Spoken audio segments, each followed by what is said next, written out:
Okay, we're gonna be watching an Ashikai video. She uploaded this one quick. I don't think I've ever seen Ashikai freaking upload a video so quick after a patch.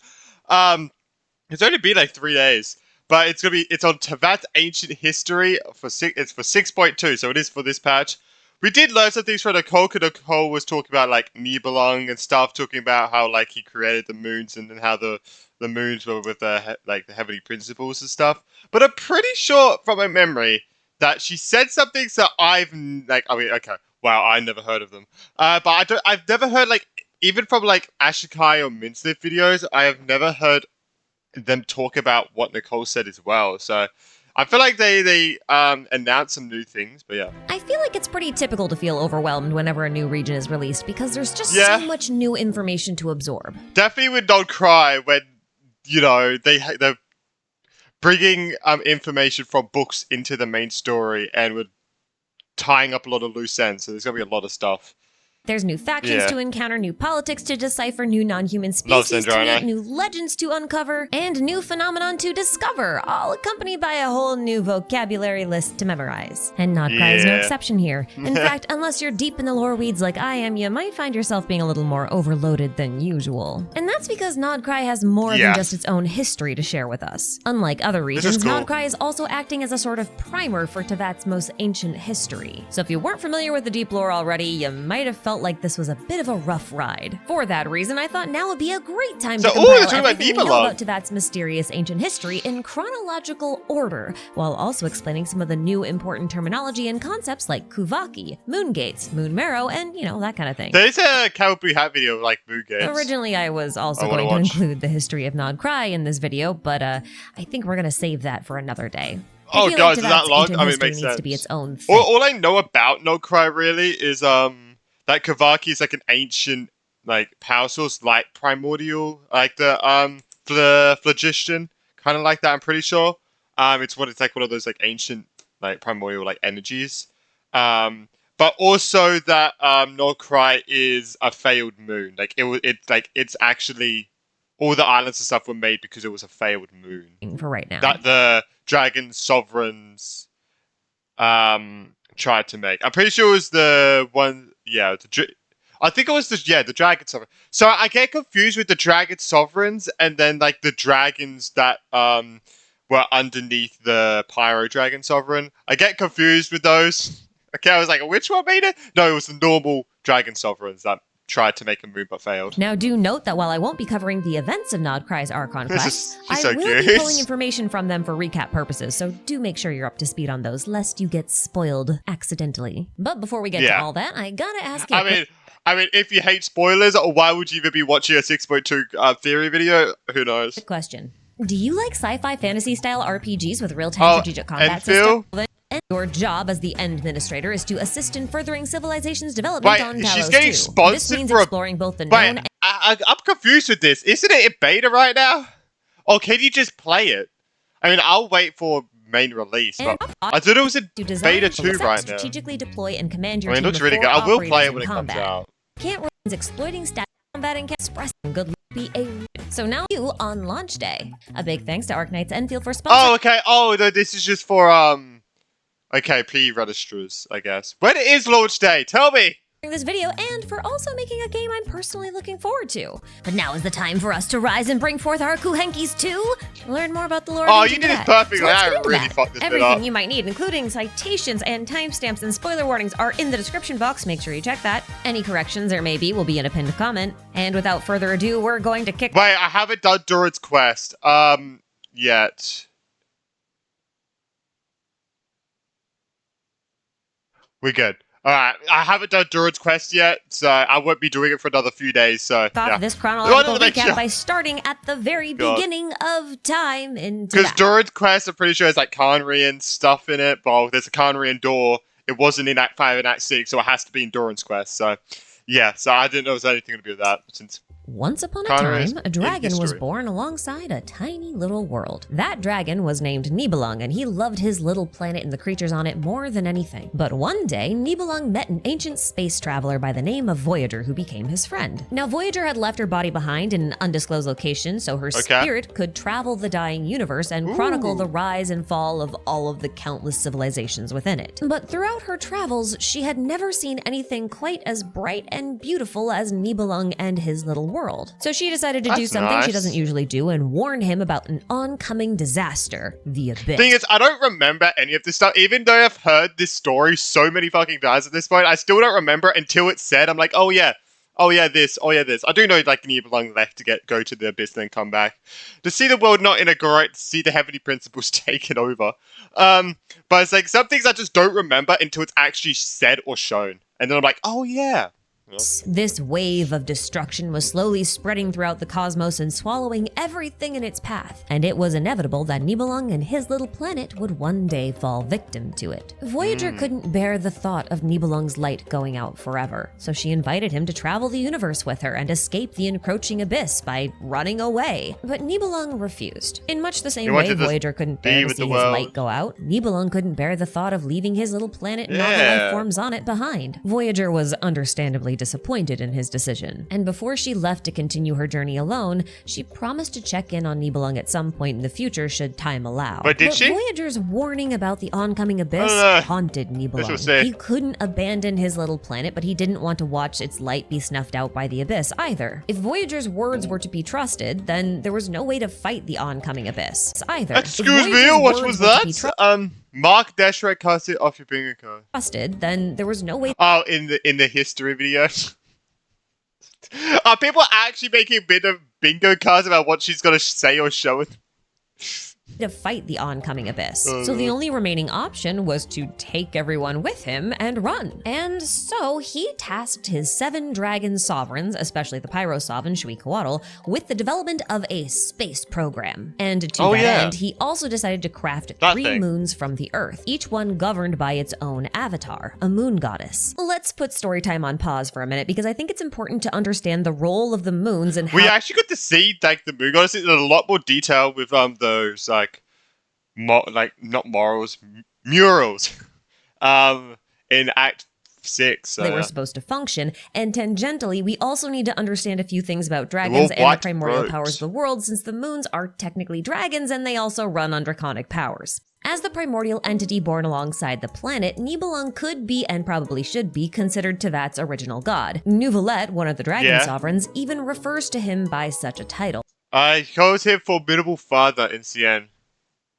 Now, when I say God in this context, I do mean an Abrahamic, or more specifically a biblical God that's capable of creating life and thus performing the miracle of Genesis. As the God of the world, he's represented by the sun or a star, because the symbols are interchangeable, that gives life to the world, and as such, his powers are related to heavenly light. Now, God is served by angels who are born from that holy light, or alternatively, the divine fire, depending on your source, and this is what makes angels very different from mortals. They're more like holy ghosts or spiritual entities. Now, within the context of Teyvat, these angels should be dragons. Now, the ranks and roles of angels can change depending on your source as well, but I've found the Neoplatonic philosopher Dionysius's list of ranks to fit Teyvat's model the best. Okay, I'm gonna be honest, I don't know what the fuck was just said. The first category of angels that serve God directly are the seraphim, cherubim, and the thrones. And they're the only 3 I'm really concerned about at the moment. And even then, I'm only really concerned with 2 of those. So if we think of Nibelung as the almighty god, and the moons were created to be the goddesses of all of the dragons, that means the moons rank above everyone except for Nibelung. So they're kind of like second in command. Yeah, and by this angel ranking, that would make them all seraphim, the spirits of love, like second in command. And by this angel ranking, that would make them all seraphim, the spirits of love. Now, we can test this hypothesis by looking at Columbina because she's a moon goddess, and it just so happens that she looks an awful lot like a seraphim, right down to the covered eyes and 6 wings, and her chosen constellation is also in the shape of a heart. So I do suspect that the moons were entrusted with Nibelung's love for his world and creations for reasons I'll get to in a minute. I mean, makes sense to Similarly, I suspect the dragon's sovereigns are the thrones or record keepers of the universal laws, since each sovereign is in possession of a divine throne that governs the laws of Teyvat. So would it be These thrones third? would later get passed on to the archons, who would then govern the universal laws, but we're not really going to talk about. I was gonna say, when you say passed on, it kind of makes it sound like they gave it to them. Just having know what happened. I don't know. I don't know. I mean, we all know what she means. I don't know why. It just makes it sound like the giant sovereign's like, here you go. That today. Now, the purpose of the moons seems to be twofold. On the one hand, they're meant to sort of serve as the operators and caretakers of the planet of Teyvat. And for the purposes of fulfilling that role, Nibelung gave them fragments of his authorities over the concepts of... I cannot wait, because from recording this, I'm going to be watching Brandt's reaction to the whole quest. Oh my god, I cannot wait to watch his reaction to this. Ooh! Did kind of get a teeny bit spoiled from his title with his, like, the biggest plot twist. So that kind of did spoil the quest a bit for me, because I knew there was going to be a plot twist. But other than that... And for the purposes of fulfilling that role, Nibelung gave them fragments of his authorities over the concepts of... And they're meant to sort of serve as the operators and caretakers of the planet of Teyvat. And for the purposes of fulfilling that role, Nibelung gave them fragments of his authorities over the concepts of life, death, space, time, and reason. Now you'll note there are 5 authorities, but only 3 moons, which means that no moon ever had one authority that was dedicated to them. These were authorities that were shared between the moon goddess sisters. The sharing of authorities allowed them to balance power within Teyvat, and also allowed each moon goddess to perform an equal role in protecting Teyvat, probably from the abyss. This is the first and primary purpose of the moons. Now, the second purpose of the moon is a little bit more speculative on my side. It's more implied than it is explicitly stated. Think of this as like a backup role. Like, if Nibelung and the moons were unable to defend Teyvat against the oncoming abyss, then I think the moons were supposed to function as sort of like arcs, vessels or spaceships upon which all of the life forms within Teyvat could escape to, so that Nibelung could take them and flee, the way Voyager originally wanted him to.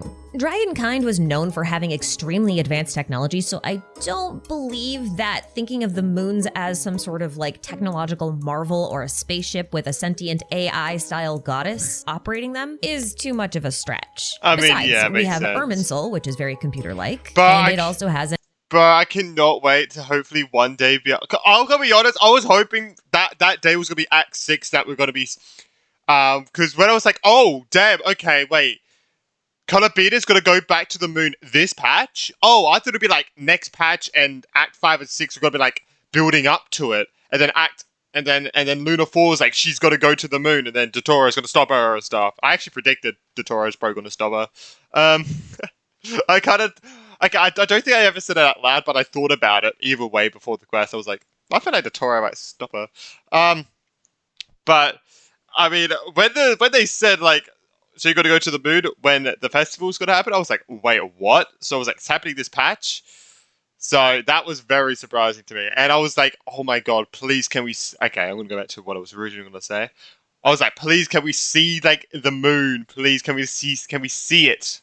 Like, really close up, but then, yeah, we didn't get to it. An AI goddess avatar in the form of Nahida or Rukkhadevata. We'll talk about her more in a bit. And I also suspect a stretch. Besides, we have Irminsul, which is very computer-like, and it also has an AI goddess avatar in the form of Nahida or Rukkhadevata. We'll talk about her more in a bit. And I also suspect that their humanoid forms were the result of Nibelung creating them in a shape that resembled Voyager, since he longed for the daughter of the stars, which is Voyager in this case.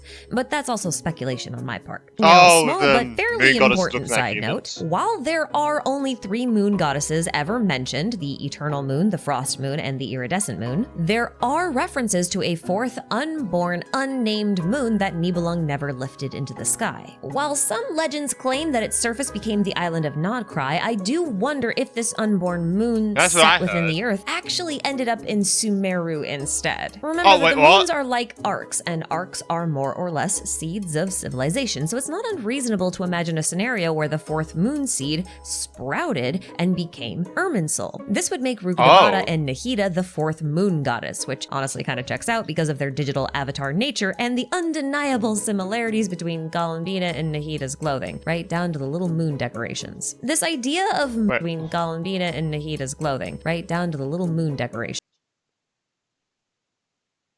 Oh, you said like these?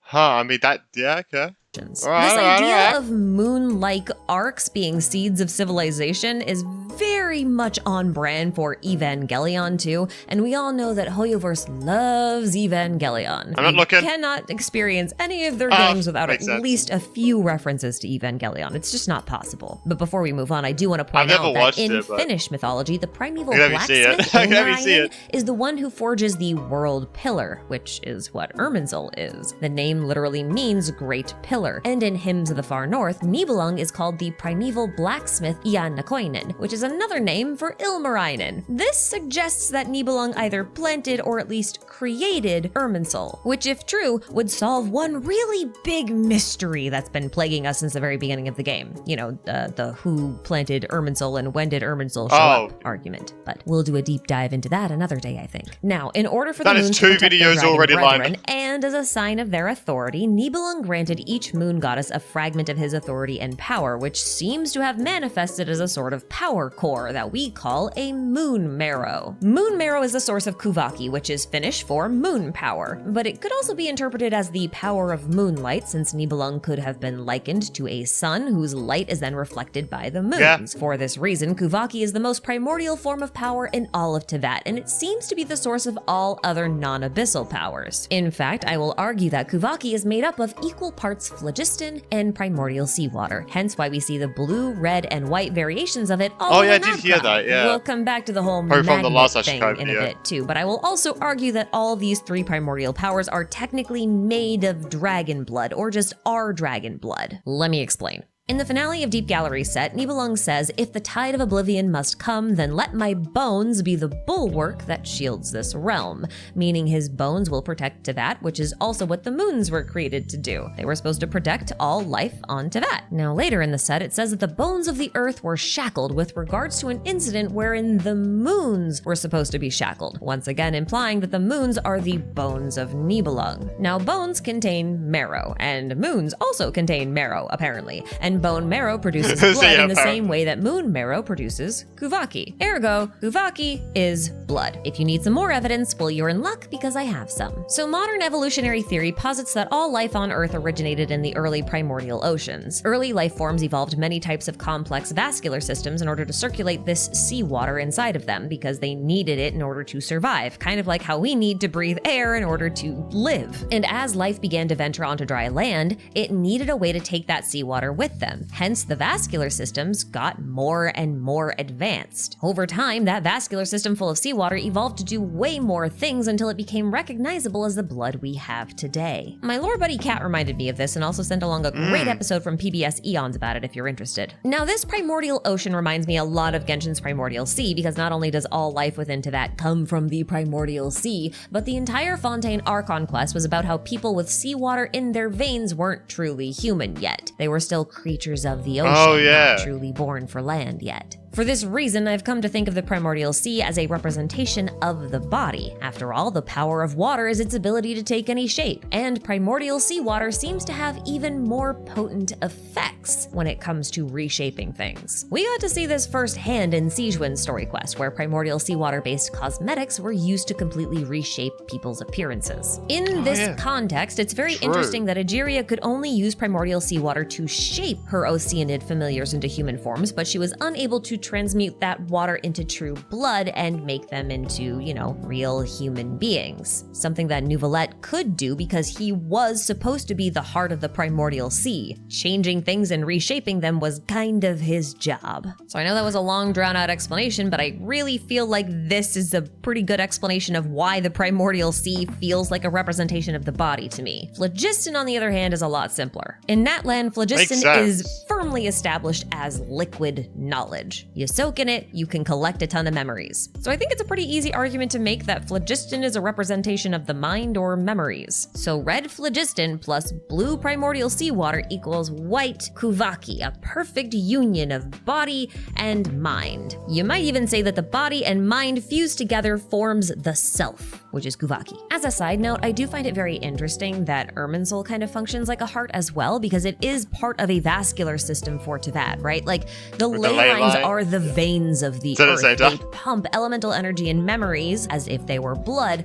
throughout the entire planet. And if my theory about Irminsul actually being a tree that sprouted from an unborn moon turns out to be right, then essentially Irminsul is pumping a form of Kuvaki throughout the world, perhaps in the form of both phlogiston and primordial seawater, or slightly altered versions of them for reasons we'll cover in a bit. If so, this could explain why our stamina system in-game is called resin, and the resin has a tree in it, but also comes in moon shapes. The tree is a moon heart that pumps moon blood throughout the world. And the moon blood is Kuvaki, which also means that Kuvaki is resin because resin is tree blood. And speaking of Kuvaki, the concept of Vaki comes from Finnish mythology, and the easiest way to understand it is to simply think of it like spiritual power. The Ku in Kuvaki means moon, so Kuvaki literally means spirit power of the moon. But the thing is, in Finnish folklore, there are a ton of types of Vaki, and normal people can obtain the power of Vaki through offerings and rituals to their respective spirits that govern over those types of powers. The two most noteworthy examples that I can find is for Fire Vaki, which can be used by offering blood, and Water Vaki, which can be used by offering up silver. Now, with that context, I will remind you that Lauma, who is from the Frost Moon Xions, worshippers of the Frost Moon, uses her silver blood to heal the bodies of people. Meanwhile, Arlecchino, who descends from the followers of the iridescent moon, has Bale Moon blood fire flowing through her veins that can alter or erase memories. So silver blood can affect the body, fiery blood can affect the mind. The themes are theming here. Now, along these lines, but still as a side note, moon wheels may have been droplets of crystallized moon blood that were formed from moon marrow. Like, on the one hand, we know that they were ritual items given from the moon to their followers in order for their followers to be able to use like a small facsimile of their powers, which is also how they became known as prototype visions. But the reason I'm calling them crystallized blood is because we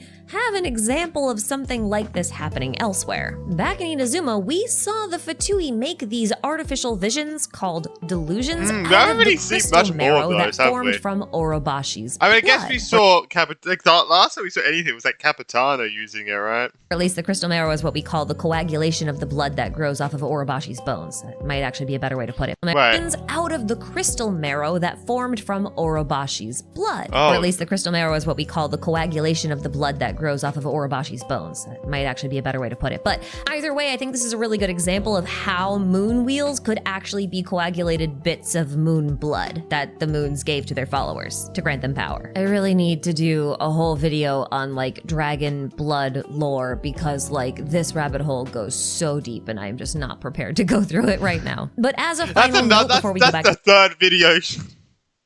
Story time, a moon marrow also grants a moon goddess the right to open up a passage or a moon gate between Teyvat and their respective moons. I think the initial purpose of this was to be able to shuttle people back and forth from the surface of the planet to the moons when it was time to finally, depart and go on somewhere else, but that remains to be seen. Now, in the Archon quest, the Lindis also says that the moon marrow might even be a sort of portal in and of itself, but I think it might be more accurate to describe the moon marrow as the power core that connects the moon goddess to their moon. Without the marrow, the moon goddess will lack Kuvaki and authority, as we can see with Columbina, who is not in possession of the marrow that is rightfully hers. Incidentally, this lack of marrow is why she needs the Traveler to supply her with Kuvaki periodically. It's literally like a regular blood transfusion because she cannot produce her own blood, or Kuvaki. And that's probably... I forget, I guess. Because the Frost Moon isn't actually dead, right? I don't think it is dead, right? So it would still be on the Frost Moon. The moon marrow.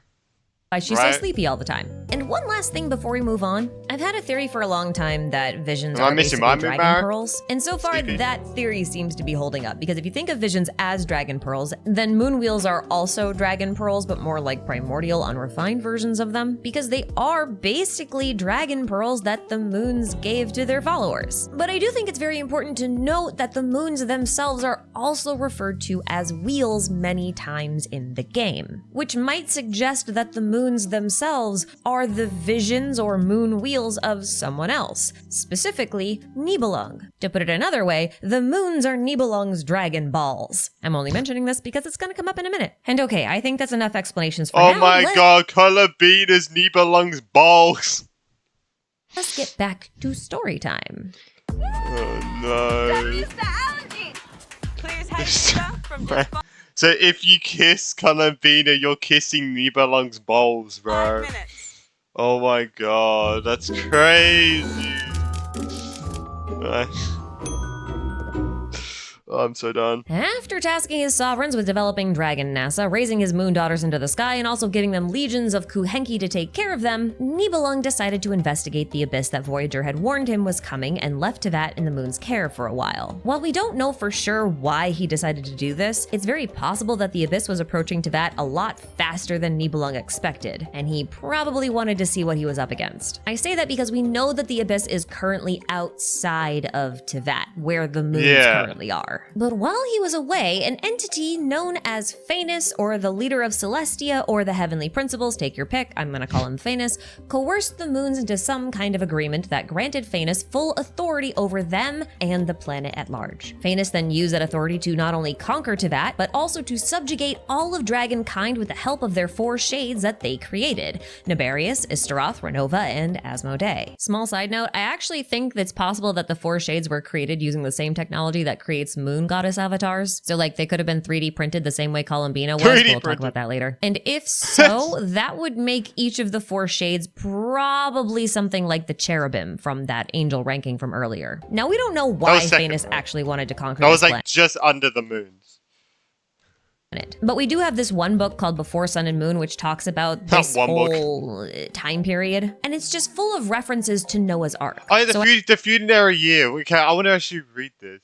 The second, because the second threat of the heavens came, and the waters became to it, and it was the world's, and it was in the world's creation that the heavens collapsed and the earth was rent asunder. Our ancestors and ancestors of land fell in this place during the conflict. The era of darkness had begun. Okay, because I remember Nicole talking about the funerary war. And I was like, I didn't know what that was. I really wish Genshin had the thing where you could hover over the word and could tell you, or click on the word and tell you what it is, like Wuthering Waves.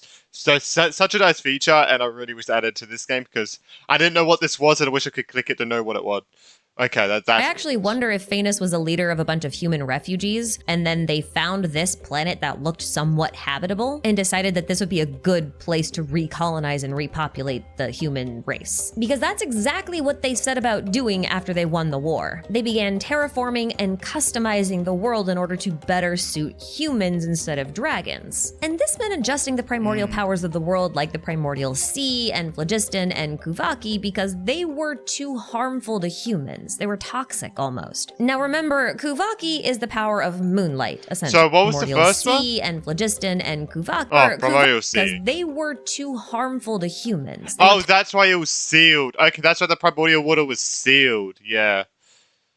Toxic almost. Now remember, Kuvaki is the power of moonlight, essentially, right? So what Phanes seems to have done is split those rays of light into 7 individual colors that we now recognize as the 7 elements of modern Teyvat. I mean, it is now, white I know light. I've mostly talked about Kuvaki in terms of it being like a dragon blood power source sort of thing, but it is important to remember that dragons are said to be creatures of the light realm, which means that they are spiritual or light-based beings. So it makes sense if their blood is made of light or has light-like properties. Hence why moonlight blood can be split into different colors that make up elements, right? But thinking about Kuvaki in terms of light also means we should think about it in terms of the electromagnetic spectrum, which is probably why Nod Cry is full of magnet puzzles. Because, you know, electromagnetism! And that's really all I'm gonna say on that. Now, although Phanes did have absolute authority over the entire planet, that didn't mean that they wiped out all of the hostile entities on the planet. There were still tons of dragons around. So Phanes kind of figured that their newborn human race would need both guidance and protection. So they spun their own race of angels from moonlight, and these angels are what we know of as the Seelies. And this slight difference in parentage is the reason why Seelies and dragons do not get along. And because Phanes was only able to accomplish all of this because they extracted the vows of obedience from the moons themselves, the dragons considered the moon goddesses to be traitors to the dragon race. So a lot of bad blood between the dragons and the moons and the Seelies. We're not off to a good start.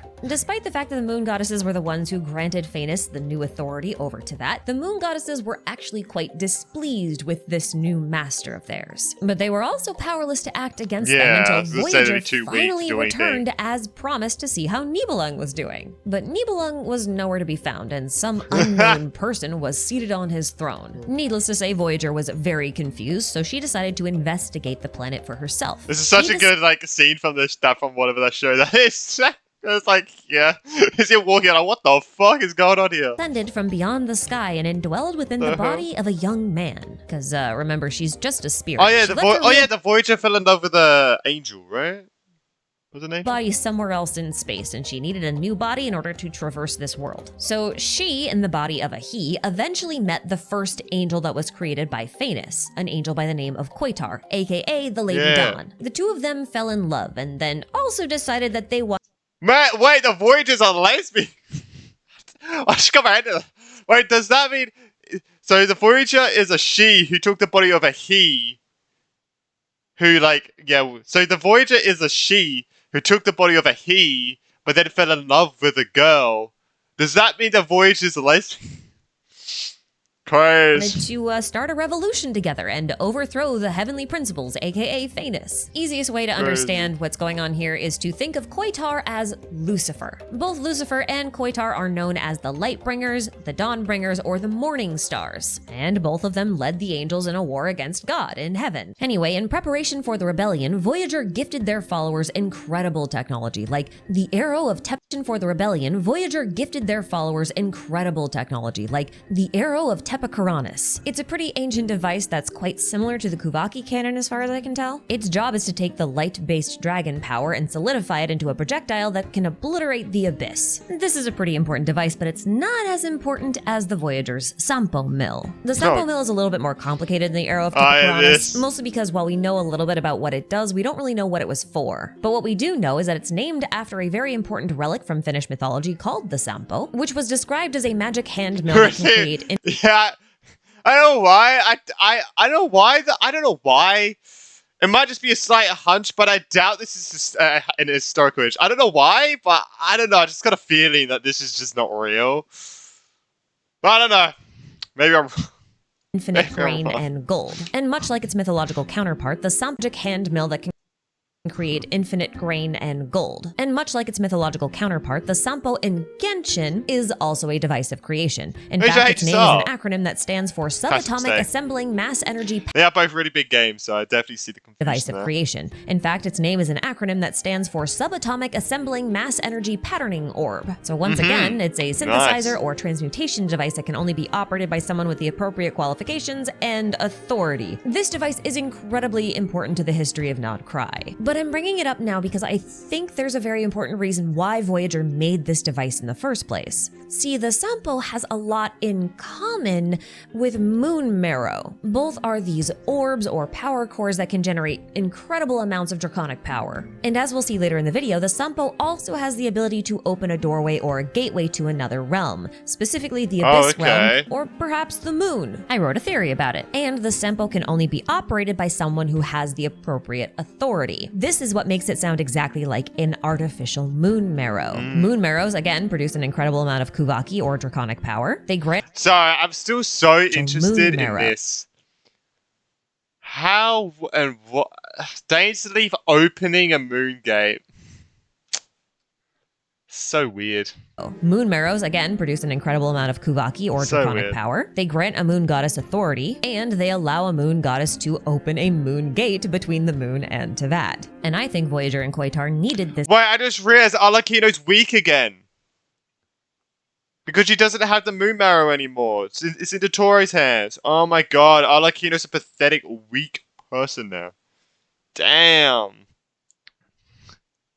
Crazy. A moon She was strong for a patch. gate between the moon and Teyvat. And I think Voyager and Koitar needed this kind of device for reasons we'll get into in a second. Voyager and Koitar also built a giant tower in the golden city of Hyperborea located somewhere in the Northlands. Hyperborea appears to have been a place full of those who worshipped the moon goddesses, especially the frost moon, and thus they had the ability to manipulate Guess that was the Kavaki. tower. It made for a very convenient gathering spot for any humans or Seelies who wished to overthrow the heavenly principles. So this anti-heaven army would have been made up of Seelies and angels, potentially humans, and also the newborn race of the Snowland Fae, which Koitar had spun from the frost moon's light. Now the moons were not completely unaware of what was going on into that. They knew of the upcoming rebellion, but they could not agree on what to do about it. But they had to make a decision quickly because Nibelung had returned. Yeah, because one of them, because I'm pretty sure, it was like one of them was against it. One of them, I think one of them wasn't sure, and then one of the Moon Sisters was with it.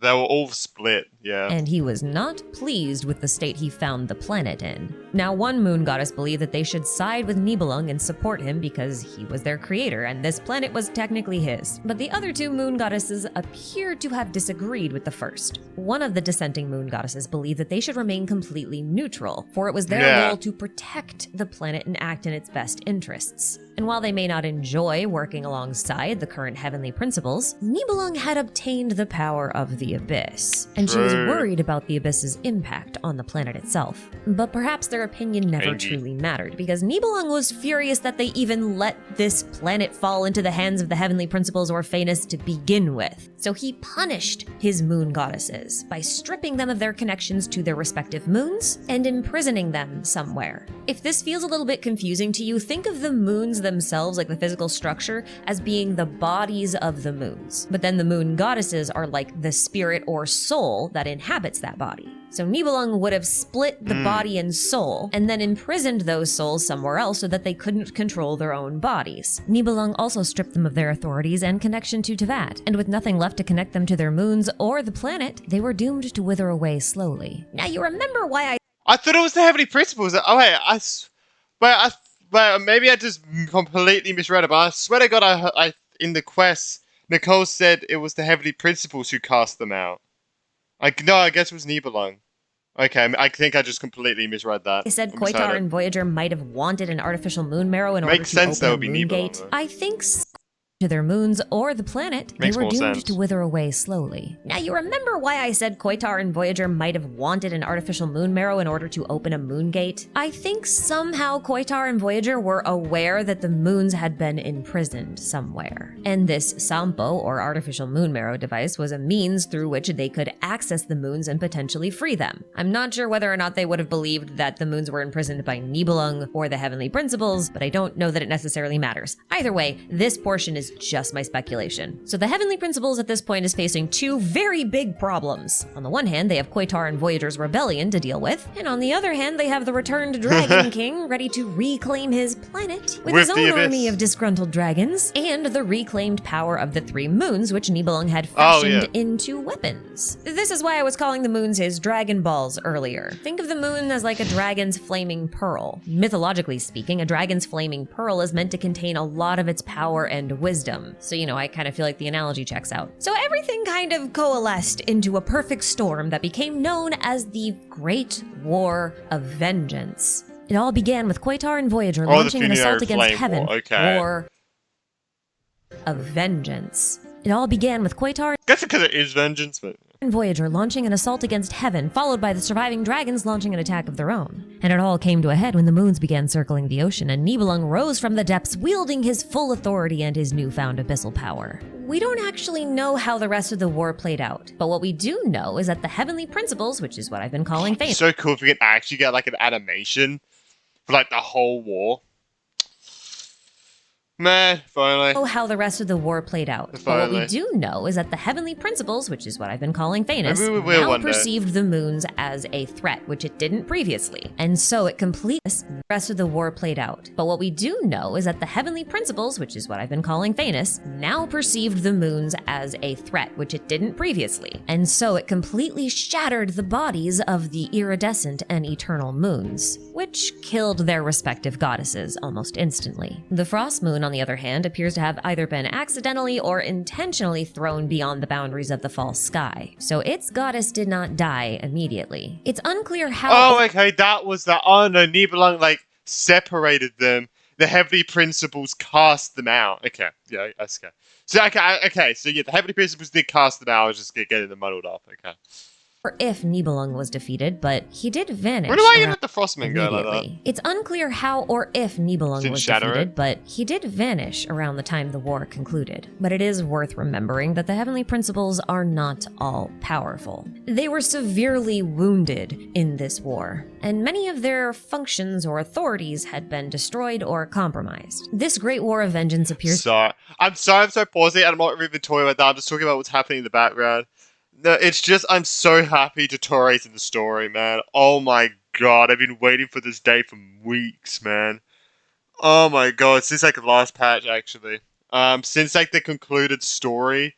Since the ending of Act 4, I've been waiting for this. Holy fuck, man.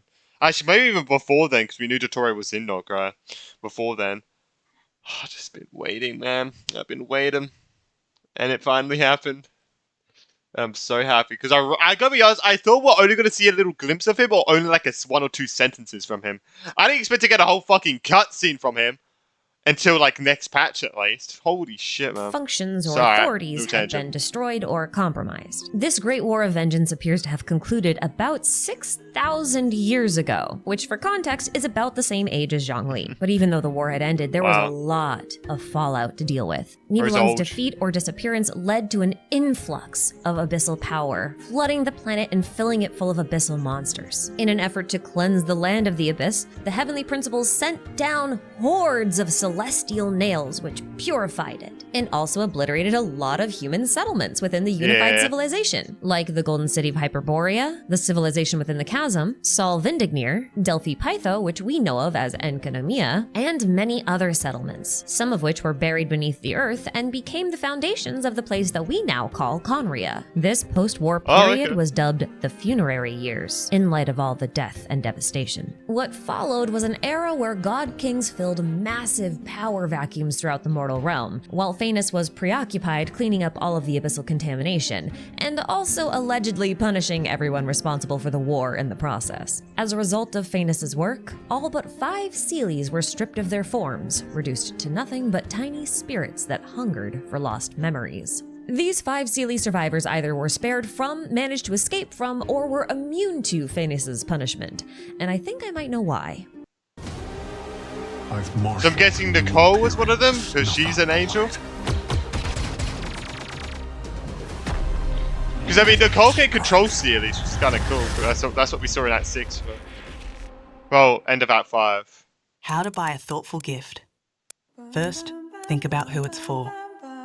Then, That's smart. Do note that this theory may not actually hold up in practice, because obviously we have other Seelie survivors like Nicole, but I'm mentioning it anyway because I do think that there are some themes that are worth— She's so cute. I know, she is so cute. It's so funny. I don't know, it's just how easily embarrassed she got from freaking Alice doing her intro for her.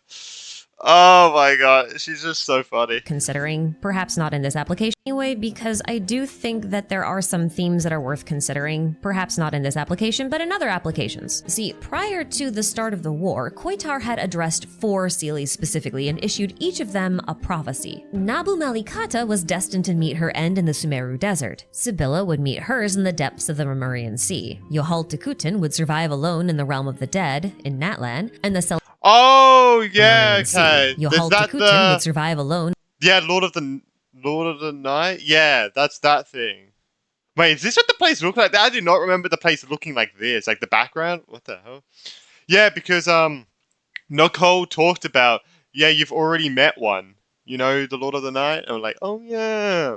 Alright. in the realm of the dead in It's like Natlan. she does have a physical body like Nicole does. And the Celadon mayor, whose real name is unknown, would wait for something that may never arrive in Liyue. Now that you know who they are, let me explain my hypothesis on why they survived. See, Koitar explicitly instructed these 4 angels to drench their wings in filth before the war. Now, generally, Genshin uses to drench their wings. They survived. See, Koitar explicitly instructed these 4 angels to drench their wings in filth before the war. Now, generally, Genshin uses filth to refer to the abyss, and if that's also the case here, then Koitar and her 4 companions may have tried to use forbidden knowledge. Also the case here, then Koitar and her 4 companions may have tried to use forbidden knowledge from the abyss to fight Phanes, which is also what Apep thinks Nibelung tried to do. So in other words, these 4 angels drenched themselves in the abyssal muck, and that's what prevented them from dying. Now, like the 4 named makes Sealy, sense, the Voyager because like Maria, right?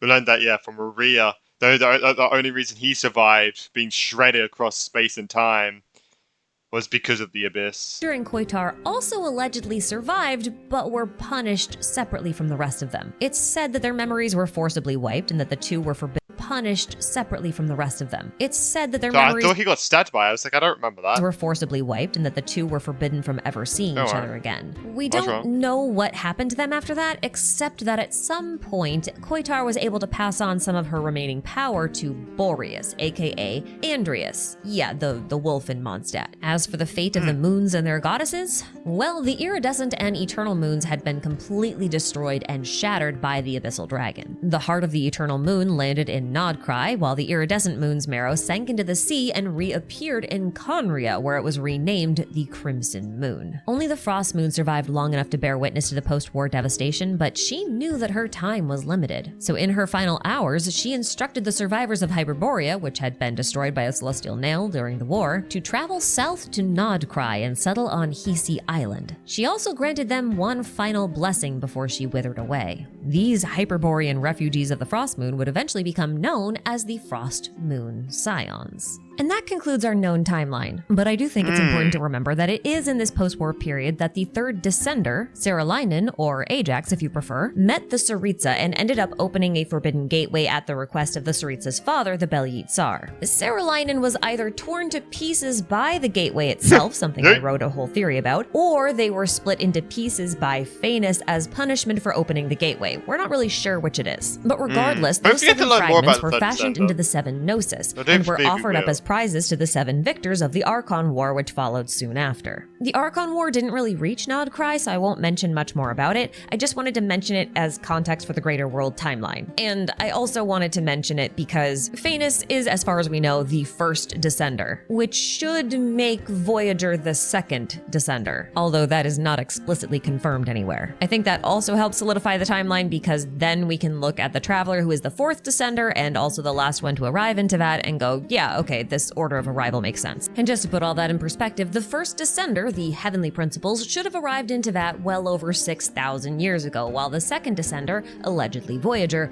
should have arrived around 6,000 years ago, before the start of the funerary years. Now, because he was split into the 7 Gnosis, the 3rd Descender, Saralainen, must have arrived in Teyvat anywhere from 6,000 to 4,000 years ago. There's a massive time That gap. wide estimate is because he has to have arrived after the funerary I mean, when I years. mean time gap is like between the 3rd and the 4th. Because he rediscovered the ruins of Hyperborea, which was destroyed during those wars. But also he must have arrived before the Archon War, since his remnants were issued as prizes for said war. Yeah. And the earliest known date that we have for the Archon War is about 3,700 years ago. And that leaves us with the 4th Descender, the Traveler, who we know, or we think, arrived in Teyvat around 500 years ago, a few years prior to the Conrian Cataclysm. Now, as much as I'd like to spend more time elaborating on the events of the Archon War and the Conrian Cataclysm, those events are kind of crucial God, learning about the history of Genshin. God, you either got to choose. Learn about the history of Genshin or the real world. Fucking hell. parts of each Which nation's one, history man? rather than Which one Teyvat's do you want? collective Oh, history. And I kind of have this little tradition of compiling each nation's history near the end of each patch cycle, so I think this is a good place to end our little history lesson for today. Now, my lovely little channel members have been scrolling on by for a while now, and they deserve a thank you for putting up with my nonsense. And so do you, because you watch my nonsense. So thank you. And also, thanks to Arknights Enfield for sponsoring this video. And, don't forget to pre-register for that. You watch Brand's and videos. also Yeah, I watched pre-register this. for my video. Well, I guess you can't really pre-register for a video. Oh, well, hopefully I'll just probably see you watch there this anyway. after I watch Take Brand's care of yourselves reaction. until then, Probably like the and day, ta-ta like for the same now. day I watch this. Which makes sense. Just add a bit of a gap. But yeah, that's that. It was kind of going over some stuff that I already knew, but some stuff I didn't know. Some stuff I didn't know. I mean, obviously we learned about it, like, yeah, some big people got yeeted and shit. But yeah, if you did enjoy it, make sure to like and subscribe. Let me know what your guys' thoughts are. Let me know what you guys think might happen. And yeah, I guess I'll see everyone in the next one. Peace. Make sure you sub to Ashikai as well.